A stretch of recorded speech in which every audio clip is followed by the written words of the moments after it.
You ever wonder what your Ace 250 looks like on the inside? I wondered too. And here it is. It's another project where there's the speaker. Batteries go in here. That's the whole lower assembly right there. And this is the entire business end of the Ace 250. This little micro circuit board here.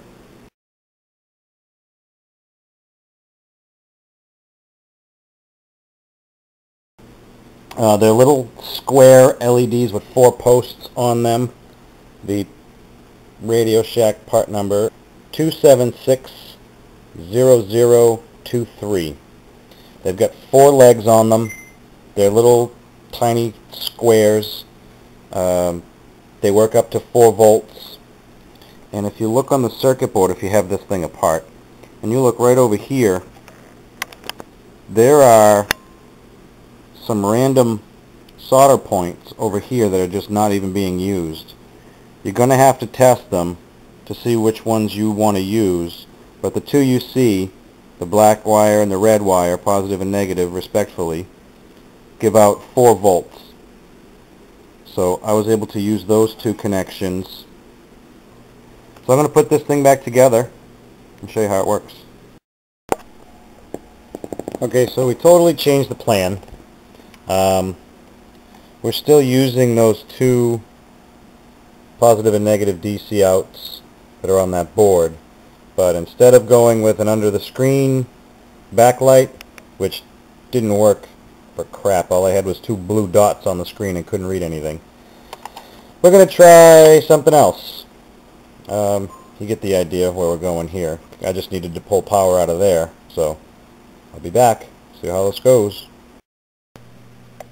Okay, so we got it done, and you're probably wondering why I've got you in the dark. Well, duh, this is a lighting experiment, so we need it dark to see how our lights work. Let's see. Ha ha ha ha ha. Almost alienish.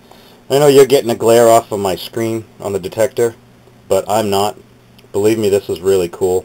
I know I said it was going to be a backlight, and it's not a backlight. It's a regular light, but you see how it goes, you know, but to do that, you can see the indicator moving, you can see the depth gauge, battery, mode, it's all there for you folks. You even see your buttons. Now, what I did realize is there's no way you could see all of your buttons if you just did behind the screen lighting, okay? You can't, sorry, we'll go out in the light now. You couldn't see the buttons before, and you wouldn't have been able to. But now you can see the buttons. So I think this works actually a little bit better. And I was able to use the little tiny square LEDs. Alright. I colored the back of them with a magic marker so that it didn't transfer most of the light out the back. I wanted it to come out the front. So, quiet bird. So these are the LEDs we used. 2670023 4-pin high brightness blue LED. When you get them, make sure you get the right voltage and everything. You can see I've experimented with some LEDs and wiring, and this is an all-day frickin' project for me.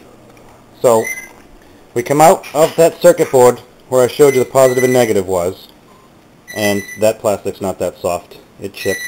But we got the old hot glue gun. Another one we borrowed from Mommy. This one's pink.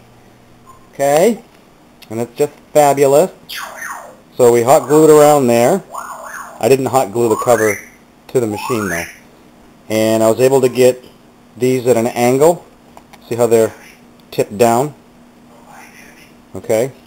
Just by holding it in the down spot, squirting a little hot glue behind it, letting it set up, and then sealed it all up real nice and pretty.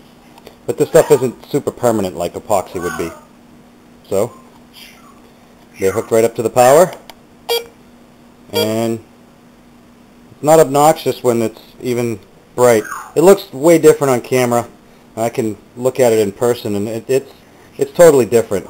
You guys are getting like way more light through the camera than it actually does. So there we have it. The backlit LED, well, whatever you want to call it. The face lit. The lit face LED Garrett Ace 250 Plus. But now we can do some night hunts, and that'll be fun. I'm going to edit the crap out of this because I'm rambling on and on and on.